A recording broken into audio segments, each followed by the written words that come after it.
We're at the halfway point of the season, which means we got halfway awards to go through, plus all the Pick'em Thursday night preview and an in-depth look at the travesty that is the NFC South. All that and more coming up on The Huddle, presented by OddsChecker.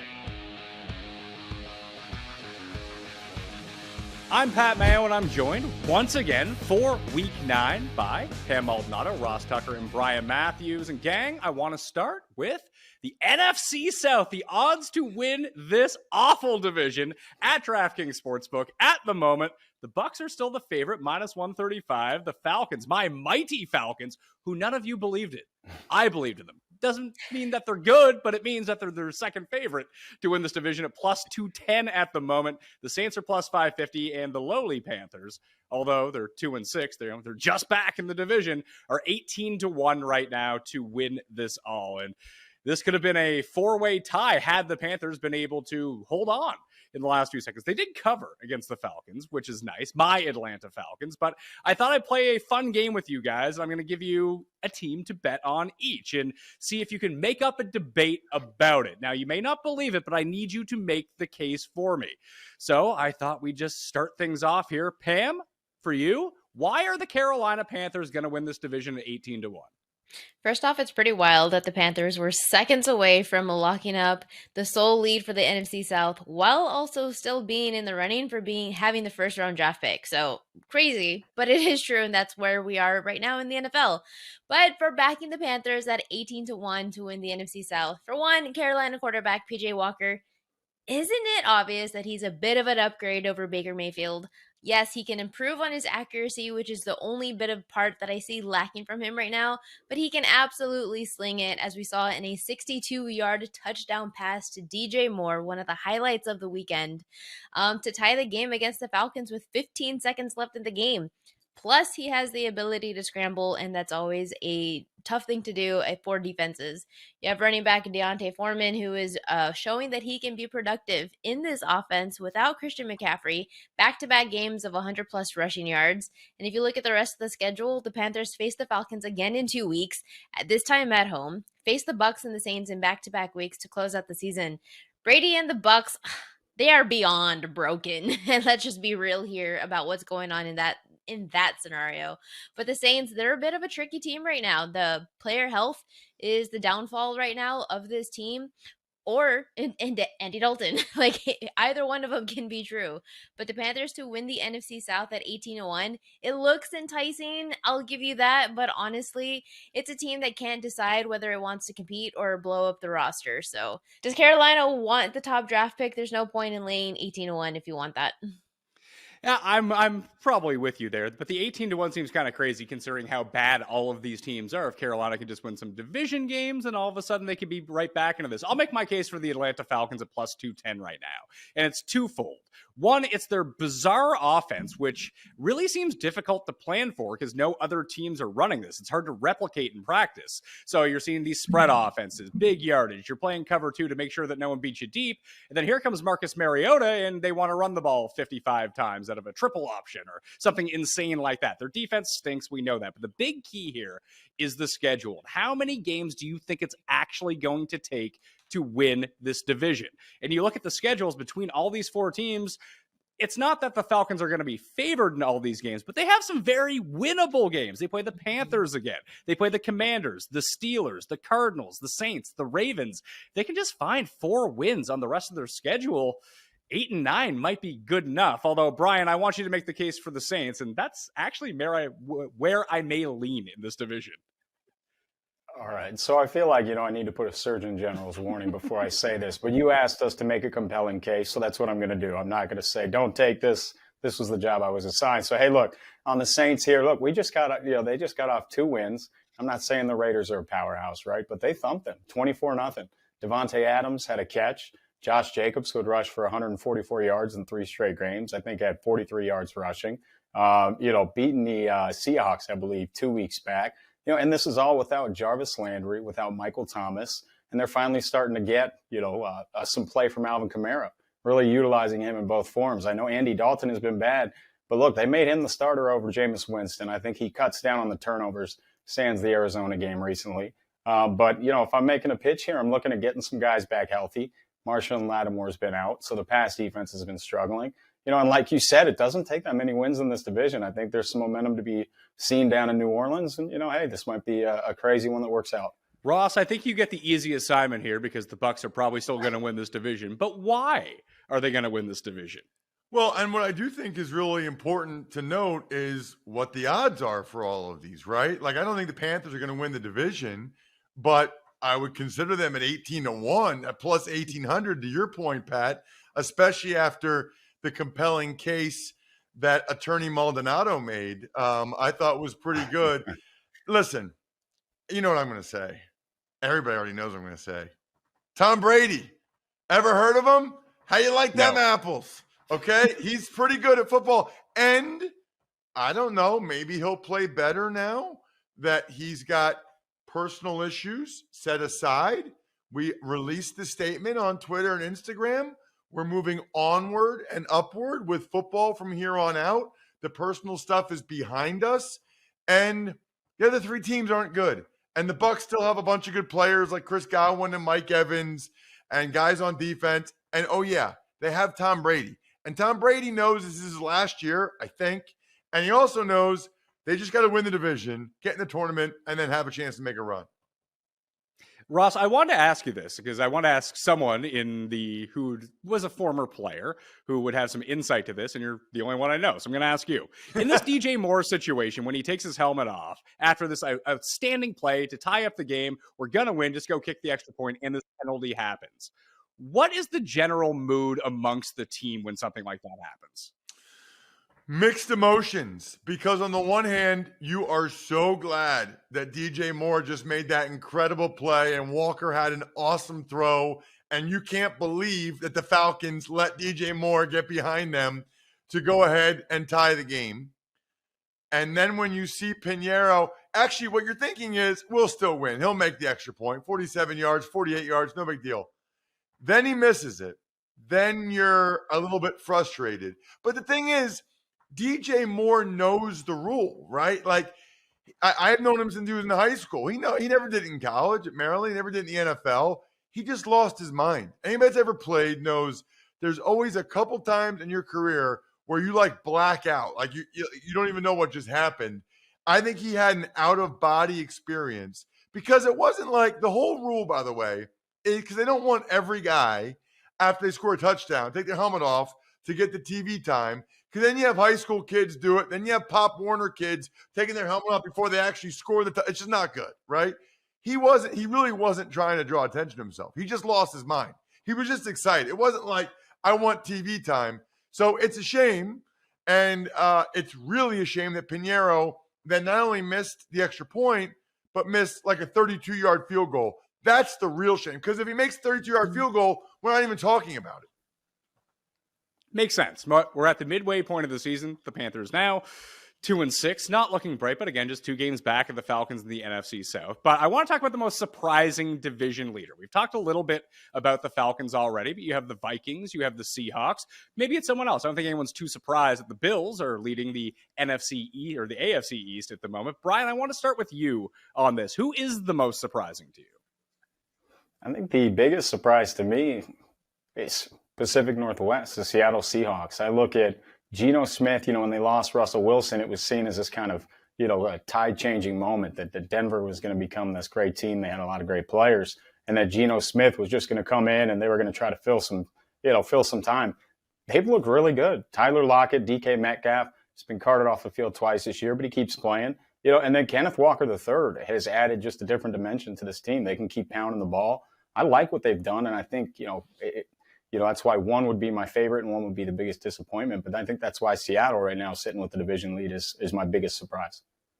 I got to agree, Pat, with Brian. I got to go with the Seahawks as well. I thought about your Falcons, Pat, but Geno Smith, man. Yeah. I mean, Geno Smith, and they're 5-3, and they're leading the division. Their record could actually be better. They put up a bunch of points.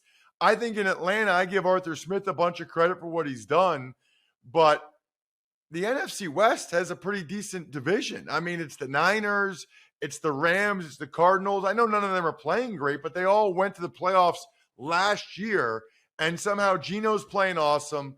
Pete Carroll was right. I was wrong. Pete Carroll was right.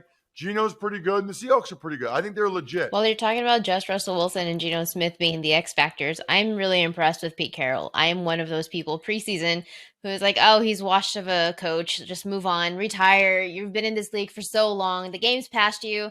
It's not. He's so smart, and when he's understood what he has and with Geno Smith, and they've made plays off of it. And this is a offense that is not only improving, but it's also a defense that's improving week after week. There's a lot of young playmakers on this team, and they are gelling together. And there was one quote out there about like them. There's no friction in this team. Like it's positive vibes only type of scenario, and it's working out for them. So I'm in agreement. Seahawks is the most surprising team. It's fun to watch. Brian, I want to ask you about Pete Carroll for a second, because I lump Pete Carroll and Mike Tomlin in the same boat as their style of coaching. They seem to be far more motivators. They're not Kyle Shanahan, who's running up complex offenses. Their goal just seems to be CEO, motivate my players to buy into the system and play as hard as they can. And we've seen Tomlin have a ton of success with a lot of these veteran teams, and now it's been kind of flipped on him. He has all these young guys. He's trying to figure that out. The weird thing about Pete Carroll, and Pam hit on it, they have all of this young talent.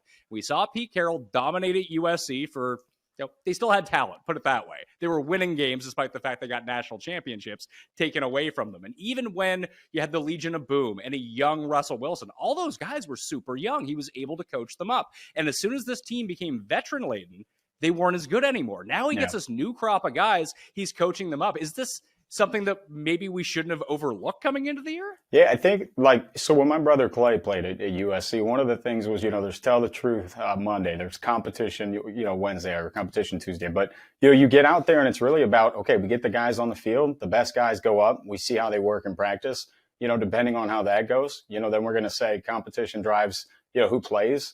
And they do have a lot of young guys. I think when you had the Russell Wilsons, and I think Tyler Lockett had a quote that was pretty interesting. He said, it's amazing what happens when nobody cares who gets the glory. And that's a quote I saw recently about the recent success.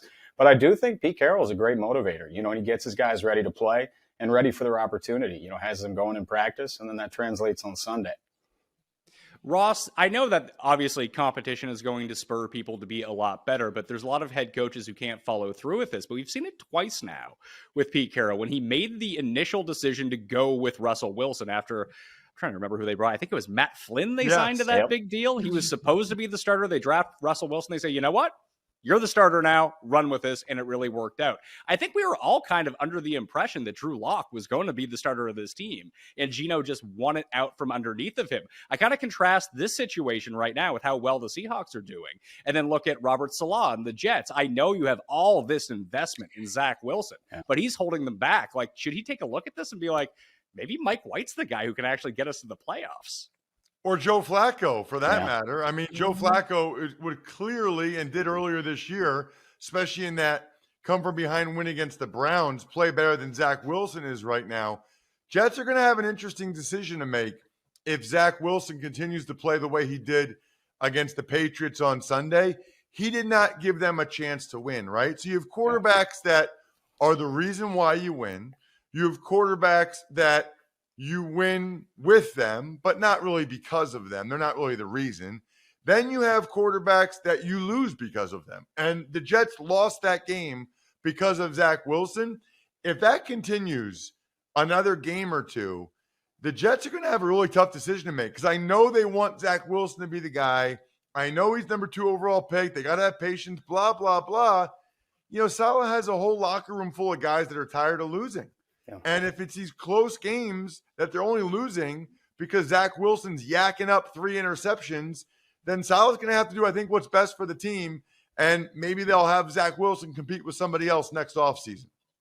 I've just got to say that I am so happy that the world, here we are in week 9 of the NFL, and they're just catching on to everything that I have been saying about Zach Wilson for 3 seasons now, because it was this same scenario that we had at BYU, and just like everyone was blind to it. Yes, he's a human being, and don't be rude about it, but Zach Wilson is just not an NFL caliber quarterback. It's not even that he's making interceptions. It is how he is making these interceptions. There was like a 2-yarder, like he just throw it away scenario, and he just like straight up threw it to the other guy. I don't know. It's just really awful to see. And yes, he is holding this Jets team, who is a really great defense, has some really great running backs, from winning games. They had every opportunity there to beat the Patriots, and it was Zach Wilson who said, nope, I don't want to win today. And can I keep in mind, like dating back to last year, can we not forget the Mike White hype that came out, or those 2 weeks that he started? I mean, he lit that team on fire, and so you look at the defense, just like Pam was saying, like give somebody in there who wants to give him a shot, and Joe Flacco too, as Ross mentioned, but I liked Mike White. I thought, he took the underneath stuff, he took what the defenses gave to him and they moved the ball. So, at some point with a good team like that, a good defense, where you're going into any game with a shot to win, you got to give somebody who's not going to turn the ball over. Well, Zach Wilson's a disappointment, but in terms of overall disappointing teams, let's talk about those. At the halfway point, you got the Broncos at 3-5, the Raiders at 2-5, the Bucs and Packers at 3-5, the Rams at 3-4, and the Cardinals at 3-5. Pam, of all of these teams, which is the most surprising record to you? So the most disappointing for me has to be Russell Wilson with the Broncos, because I just would not have expected that Russell Wilson, the quarterback who I loved over the last few years with the Seahawks, 6 touchdowns, 4 interceptions. He just looks like a hot mess. He's running around with his chicken, like a chicken with his head cut off, doesn't know where to go, doesn't know who to throw the ball to. When he does try to throw, it just looks awful. And you have to also think, was it Pete Carroll? Was it him? I'm starting to believe that it had nothing to do with Pete Carroll, because look what he's doing with the offense for the Seattle Seahawks. And Russell Wilson just looks like he doesn't know what's going on. You have these moments of these glimpses of like flash brilliance, and then for the 3/4 of the game, it's just not there. So is it injury? Because I know that he was hurt there for a couple of weeks coming into the season, early on in the season, but there's just nothing from this Broncos offense that shows me that they're going to improve. And we're talking about Zach Wilson right now with the Jets holding them back. Isn't Russell Wilson doing the same with the Broncos right now? Because this is a really great Broncos defense. Pam, I think the Broncos are a good choice. The only thing I would say is they did have 3 long touchdown drives on Sunday to get the win against the Jags. And you can at least somewhat explain it by the injuries to Russell Wilson, the fact that he's on a new team and a new offense with new receivers. To me, this is the Bucs. I mean, it's the Bucs. It's Tom Brady, the greatest of all time. He's had Chris Godwin and Mike Evans in a lot of these games. They're in a terrible division. They lost to Pickett and Trubisky, the Steelers. They lost 21-3 to the Panthers. You can make an argument for the Broncos, for the Rams, Cardinals, obviously the Packers. To me, it's the Bucs.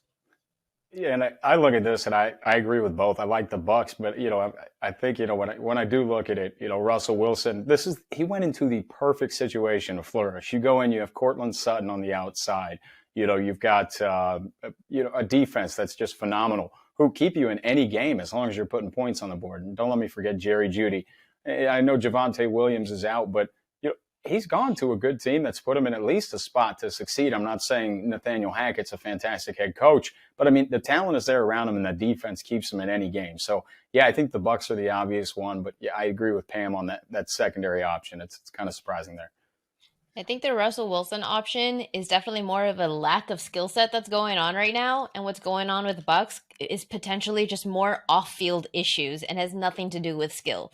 You have to believe that this divorce that he had from his wife of however long years had to weigh him down some type of emotional way, a mental way, and it just brought down the team collectively. Now we'll be able to see if they bounce back. You mentioned that there was a post to Twitter or something, so maybe they move on from it and they get better. But Russell Wilson, like was just mentioned, he came into this with a great scenario, doesn't have any off-field issues going on, so just where is it? Let's talk about our preseason futures for a moment, because I'll throw myself out there. I talk about my Atlanta to make the playoff bet every week. I very rarely mention my Russell Wilson to win MVP bet, because that's not going to win. I don't think so. But the biggest bet that I had in the preseason was both Bears to have the worst record. That's not happening. But Bears under 5.5 wins, which feels like a real sweat at this point, although I could see I would prefer them get to 10 wins than get to 6 wins at that point. So that's the one that I'm really sweating out at the moment. It was my biggest bet. I took the alternate line because minus 6.5 just got juiced up to like minus 170. 5.5 ended up being plus money. So a sucker like I am, I got to chase that plus money. And now I'm in this scenario where the Bears continue just to be in these games, get some close wins. They're a really weird team. But Brian, what preseason futures do you regret? Which ones do you think that still have a chance here? The Eagles win total is one that I'm loving right now. The one that I'm kind of scared of right now, and I knew when I placed it, was Chargers over 10.5 wins. They're 4-3. Don't get me wrong. I knew when I placed it I was playing with fire, but that might be the one that I regret currently, at least the most. Ross, how about you? I mean, we already piled on you. The Cowboys won't make the playoffs in week 1, but before the season, you had some good ones. I don't remember, to be honest with you. I think I got them all right. I mean, I don't know. They may watch them. I'm going to go back and watch the first episode. As far as I'm concerned, I got them all right. Back to you, Pat. No, I think I thought the Falcons were going to stink, but so did everybody. You know, I mean, that's what's been interesting about this year. Some teams I thought would be bad, like the Falcons, the Seahawks, the Bears are actually decent. Some teams I thought would be really good, like the Bucks, to some extent the Broncos. The Chargers. That's why we love the sport. It happens more in the NFL than it does in any of the other sports, where we're just way off on teams. Pam, you're probably regretting the Falcons to have the worst record bet, although they might actually be the worst team. That I'll give you that. It's just the record part's probably not going to get there. What were some of the good ones you've had so far? I'm with Ross. I got everything right. No, my number one thing that I bet in 2021 season and that I also wagered again this season was for Zach Wilson under passing yards, under passing touchdowns. I just knew back-to-back seasons that this was the lock of the century, and you just take that all the way to the bank and you collect. But the Falcons, like Ross said, all of us were wrong. Nobody except for you would have guessed that the Falcons would be the surprise team of the year, that an NFL team that's running a triple option would have this much success, this well of a record. So I don't feel bad about that preseason prediction. It's a good surprise. The Falcons are fun to watch. I'm admitting it. Yeah, I don't think I've seen a wishbone offense run since like I played Pop Warner football. So it's fun to see out there. Let's talk Thursday night. Eagles at Texans. The Eagles are 13.5-point favorites on a short week against what actually is the worst team in the league, the Texans. Because we talked a little bit with the Titans last week, and it's funny, you see Malik Willis get announced as the starter on Saturday. That line shifts from -2.5 for the Titans to -1 for the Texans. And it actually kind of played in their favor that they got to start Malik Willis because they had no temptation to ever throw. How are you going to beat the Texans? Yeah. Run 50 times. They can't stop you. They can't score. So that's sort of a blueprint, although there's tons of blueprints in order to beat the Texans. And the Eagles can do basically whatever they want here. So we expect them to win this game, obviously. But Ross, is 13.5 too much on the short week? You will never catch me laying 13.5 in an NFL game. And that's coming from a guy that watched every snap of Eagles, Steelers, and Texans against the Titans. I said on the Ross Tucker podcast, I do power rankings on Tuesday. I have Eagles number 1. I have Houston Texans 32. So I will lean to Houston getting the points. But after watching them play the Titans, I can't do it. I mean, I can't take the Texans and the points. I can't. The Steelers could not stop the Eagles. I think the Steelers are way better than the Texans. I think that the Eagles probably cover this game, but it's a Thursday night game. It's on the road. It's the same time as the World Series between Houston and Philadelphia, the same teams. So if anything, I guess I would lean Houston, but this is a stay away for me. I am not into laying that many points on NFL games. Get the balls and back the home dog here, the Texans. plus 13.5. It's okay. It's scary, but it's the scary ones that end up cashing. Not only is it a short week, but if there was any flaw that the Eagles have, it's against the run. And the Texans do have a really good running back in Dameon Pierce, who's probably not getting as much credit to the team because it is the Texans, but he has had 3 games of over 90 rushing yards against the Chargers, the Jaguars, and the Raiders. And last week faced a Titans team where it was just Derrick Henry. I mean, it was the Derrick Henry show, so he didn't have an opportunity. But it's a short week for the Eagles. The Eagles are still not posting any offensive scores in the second half. The Texans, though, they aren't good. They have no quit, and that's exactly what you want when you have an underdog, especially playing at home. And we saw it last week. The Texans play until the clock hits 0. And last week against the Texans, they were down 17-3 with 4 minutes to go, ran 12 plays for 90 yards for a touchdown. For those of us who had a Texans as in their teaser to cover with 17 seconds to go. So a team like that is terrible for a road team that's a 2-score road favorite. I look at that and I don't like that many points, but I also look at that and for, Dameon Pierce, who is, not getting as much credit as he deserves to flourish, they have to at least be in an equal, or positive game script. So if they get down early, then, they're going to continue to try and run it a little bit. But, I don't know that they're going to have their full set of wide receivers. Nico Collins will even be in there. Cooks has kind of looked like a shell of himself. I don't want to touch the points on this, and I get what you're saying. But, I guess I'd have to lean Houston points. But, again, I'm not touching it. It's still just, Philly's too strong for this team. Well, let's get to some games that we do like. Let's jump to our new segment, Pick 'em, brought to you by Mayo Premium. And don't forget to head over to OddsChecker.com and sign up for your very own My OC Premium account for less than just $1 a day. You'll have access to our gambling experts, exclusive picks for NFL, MLB, college sports, NHL, UFC, NBA, golf, and so much more.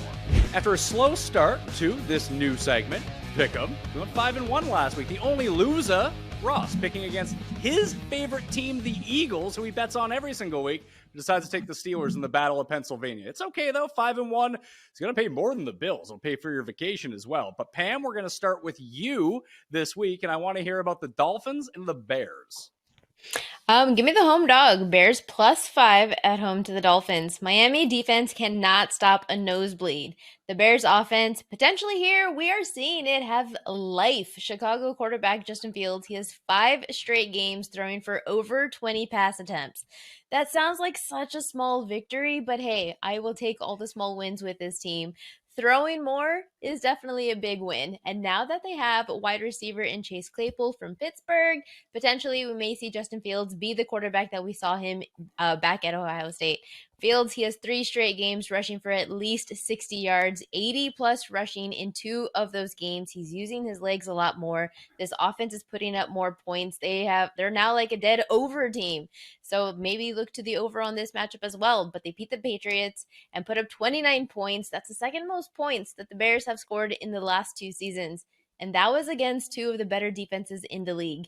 And now you get Miami that is on its second road game, 25th in sack percentage, so there should be less sacks to Fields, who is giving up 120 rushing yards to Ravens quarterback Lamar Jackson earlier this season.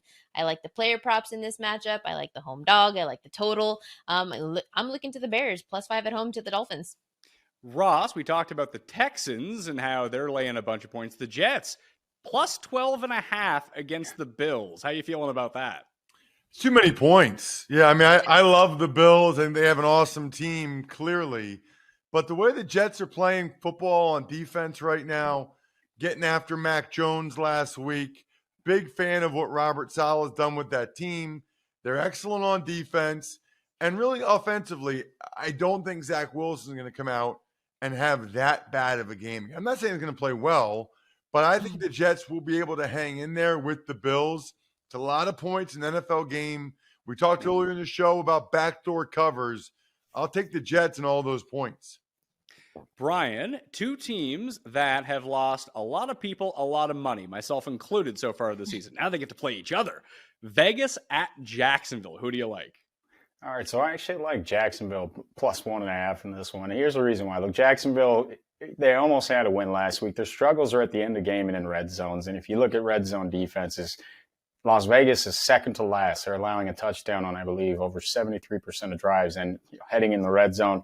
I like what they've done with Travis Etienne, their receivers. So I think Jacksonville actually comes back, actually completes the game, and gets the win this week. But I like them at plus 1.5.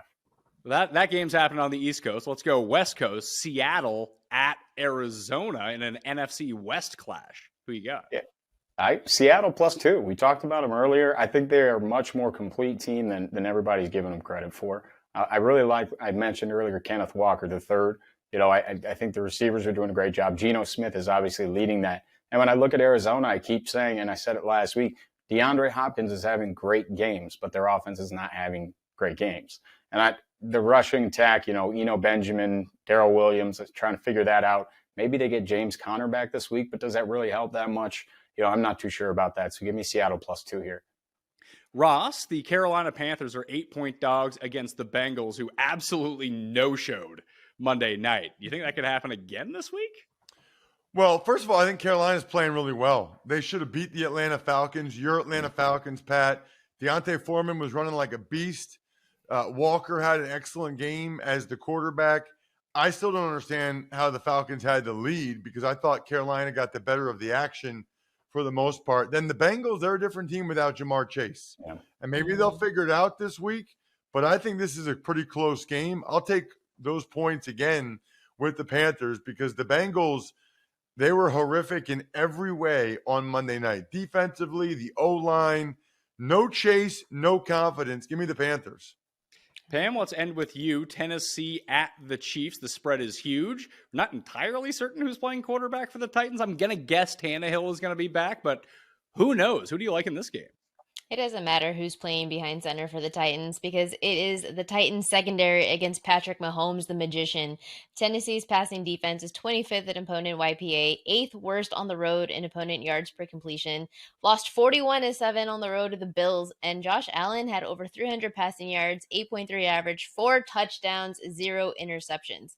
The Titans secondary against a now bench Colts quarterback in Matt Ryan and Washington's Carson Wentz allowed both of those to throw for over 350, 4 total touchdowns, 9.5 average. That's Matt Ryan and Carson Wentz, 2 quarterbacks that aren't even playing at the moment, and now has to go up against Patrick Mahomes, who leads the league in passing touchdowns, is top 5 in the league for passing yards, YPA, who averages over 300 yards per passing game. Oh, and by the way, because of what's that video game that came out last week? Call of Duty. Now him and his wide receivers are all buddy and in sync because they played hours on end of this video game. So now that they are meshing well together, they're going to absolutely destroy this Titan secondary. I thought that went against Kyler Murray, right? Yeah. He's not playing with his teammates. He's just playing with random 13-year-olds online. Well, there's a lot of big spreads this week, Ross. So who are we going to be teasing this week to make it a little bit more acceptable to go with some of these big favorites, or maybe the big dogs? Yeah, so you know me. I'm the Wong guy. Stanford Wong, Tux Teasers. I love that we brand this. Amazing. Let's start with Jacksonville. Jacksonville, for sure. You heard Brian talking about them. Take them up to +8, looking at it right now in a teaser against the Raiders. Raiders, I still can't believe they played that badly. If only there was a coach named Rich Bisaccia who no way would be 2-5 right now if he was the quarterback there. And then how about Seattle? Seattle's also, you can take them up to +8 against Arizona, all the reasons we just talked about. So I like Seattle and Jacksonville in those close games, getting them up to +8. Mm-hmm. Pam, Brian, do you have any teaser games that you guys like, or are we just going to roll with Ross on this one? Maybe I'm learning a thing or two from Ross because that was the exact teaser that I had, and for the exact reasons. The Raiders were shut out to Andy Dalton and Dennis Allen and had only 1 red zone attempt. 1! So yeah, give me the Jags +8.5 and the Seahawks. They have a good pass rush. The defense is improving each week. They have a solid run game. It's a divisional dog.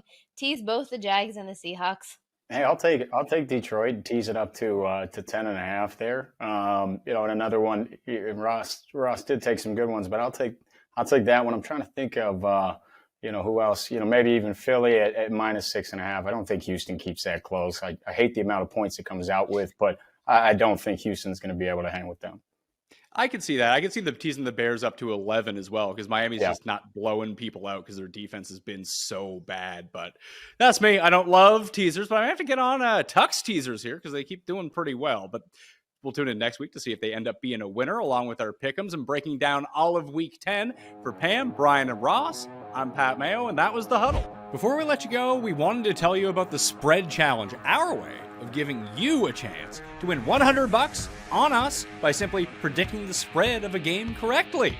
A shout out to @Schmitty0712 for guessing Miami -3.5, Philadelphia -10.5, Carolina +4.5, lucky, correctly, and winning $200.